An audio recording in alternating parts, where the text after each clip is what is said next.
आसावा brothers commerce junior college, concept based education, जहां सपने सच होते हैं। Hello friends, myself Yashashwini Satar from Asra Brothers Junior College. I welcome you all to today's social event on topic importance of old people in our life. So friends, let us understand what is old age. It is a final stage of a normal lifespan of a person where a person loses everything like his strength, immunity power, etc. etc. So friends, let us understand importance of old age people in our life.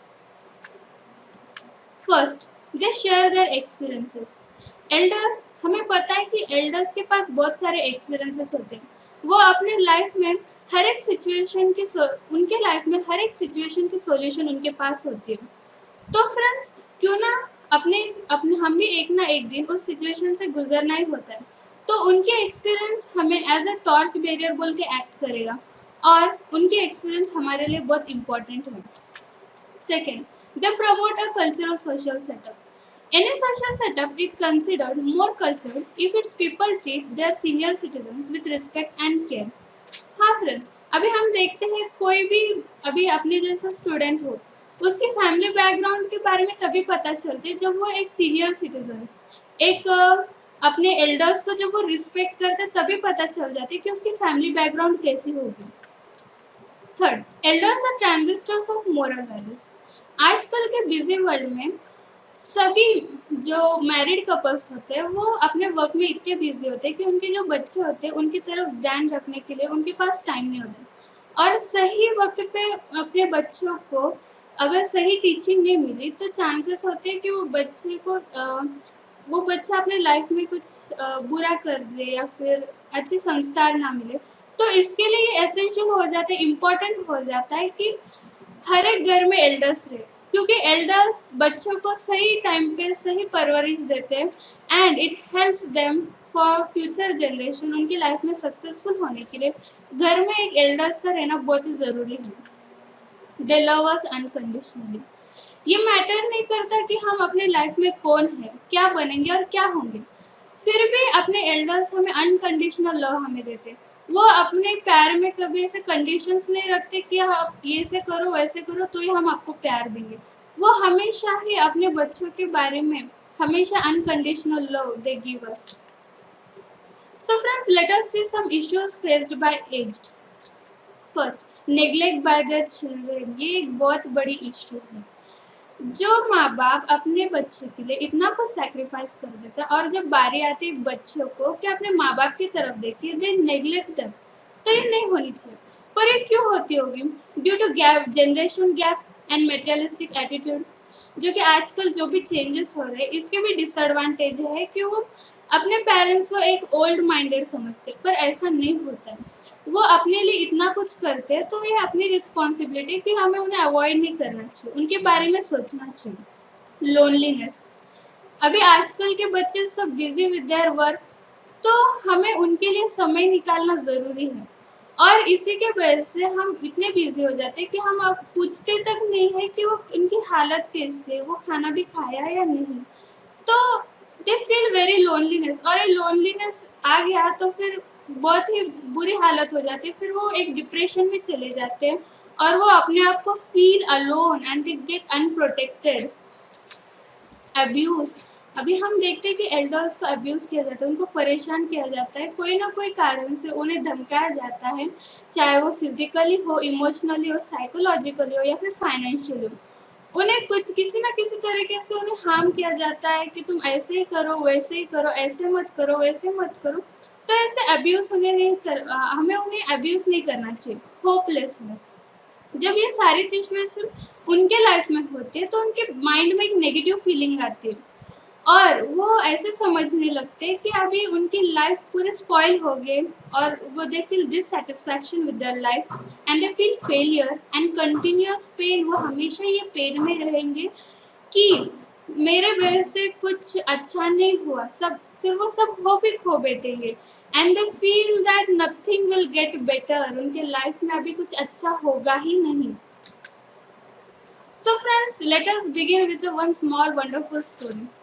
First, तो ये story ऐसे शुरू होती है कि एक बच्चा को आम के पेड़ बहुत पसंद आता था और वो आम के पेड़ के पास जाता था, उसके उसके सराउंडिंग में वो खेलता था और आम के पेड़ के ऊपर चढ़कर उसके फल खाता था और थक जाने के बाद उस पेड़ के छांव के नीचे सो जाता था।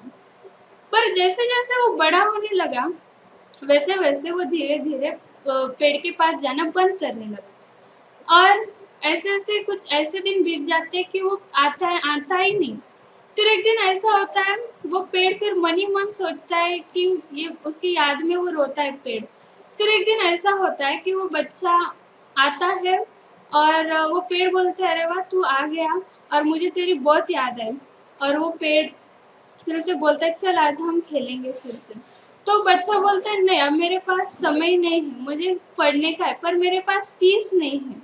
तो पेड़ बोलता है तू मेरे फल को काट दे और उसको बाजार में बेचकर उससे उसके पैसे से तू अपनी फीस भर दे। तो बच्चा उस पेड़ के सारे फल काटकर बाजार में बेचकर अपनी फीस भर देता है। फिर उसके बाद वो बहुत दिन तक आता ही नहीं। फिर एक दिन फिर आता है, तो फिर आखिर वो बोलता है कि मुझे नौकरी मिल गई, मेरी शादी हो गई, पर अब मेरे पास रहने के लिए घर नहीं है। तो पेड़ बोलता है कि तू मेरी डाली को काट ले और काटकर एक अच्छा सा घर बना ले। फिर अब वो पेड़ पूरा बंजर हो जाता है, अभी उसके पास कुछ भी बचा नहीं रहता और वो जो जवान है वो उस पेड़ की सारी डाली काटकर एक अच्छा सा घर भी बना लेता है। पर फिर उसके बाद वो कभी लौटता भी नहीं और पेड़ भी ये उम्मीद छोड़ देता है कि अब वो फिर कभी लौटेगा उसके पास।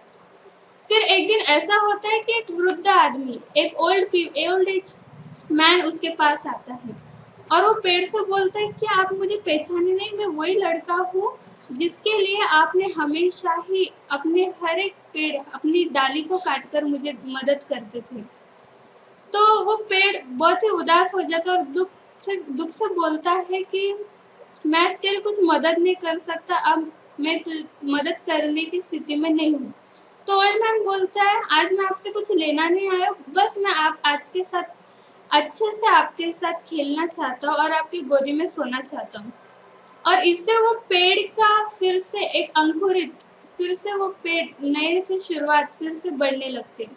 तो फ्रेंड्स इस स्टोरी से क्या हमें मोटिवेशन मिलता है कि हम ये पेड़ कोई और नहीं, वो अपने एल्डर्स है, वो अपने पेरेंट्स है जो कि हमारे लिए सब कुछ सैक्रिफाइस करते हैं बस अपनी एक छोटी सी खुशी के लिए।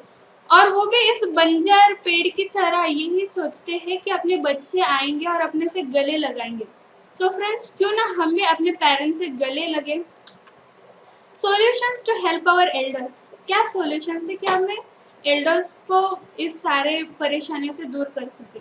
गवर्नमेंट पॉलिसीज जो कि लाया गया था वरिष्ठ पेंशन बीमा योजना, जो कि लॉन्च की गई थी ऑन 15 अगस्त 2014। इसकी मेन ऑब्जेक्टिव ये थी कि social security to the senior citizens of the country को हमें सोशल सिक्योरिटी प्रोवाइड करनी चाहिए अपने सीनियर सिटीजन्स को।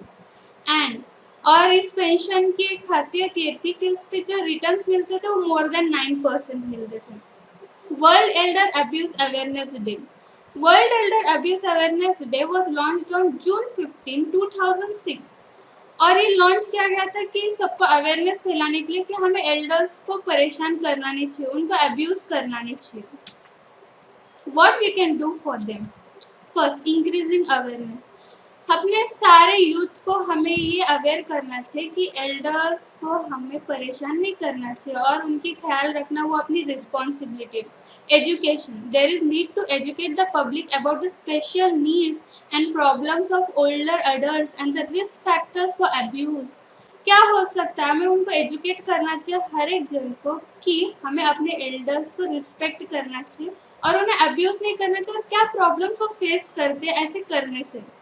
रिस्पाइट केयर, अभी अपना ही एग्जाम्पल ले लो, अपने ही घर पे ग्रैंड पेरेंट्स होते हैं, अपन इतने बिजी होते हैं अपने स्टडी में कि हम बस उनको एक ही उम्मीद होती है कि उनको एक बार पूछे क्यों कैसे उनकी हेल्थ कैसे, बस ये एक रिस्पाइट केयर, उनके बारे में एक छोटी सी केयर उनको काफ़ी होते हैं। Celebrate national grand parents day, और अब ऐसे कुछ मेजर्स कि हमें national grand parents day celebrate करना चाहिए। इसमें ये रिलेशनशिप बताता है कि ग्रैंड चिल्ड्रन और ग्रैंड पेरेंट्स के बीच का रिलेशन बताता है, जहाँ पर कि बच्चों को भी ये अवेयरनेस होगा कि हमें अपने ग्रैंड पेरेंट्स से कितने बेनिफिट्स है, they share their experiences, information, guidance, तो इतने सारे चीज़ें अपने एल्डर्स हमें प्रोवाइड करते हैं।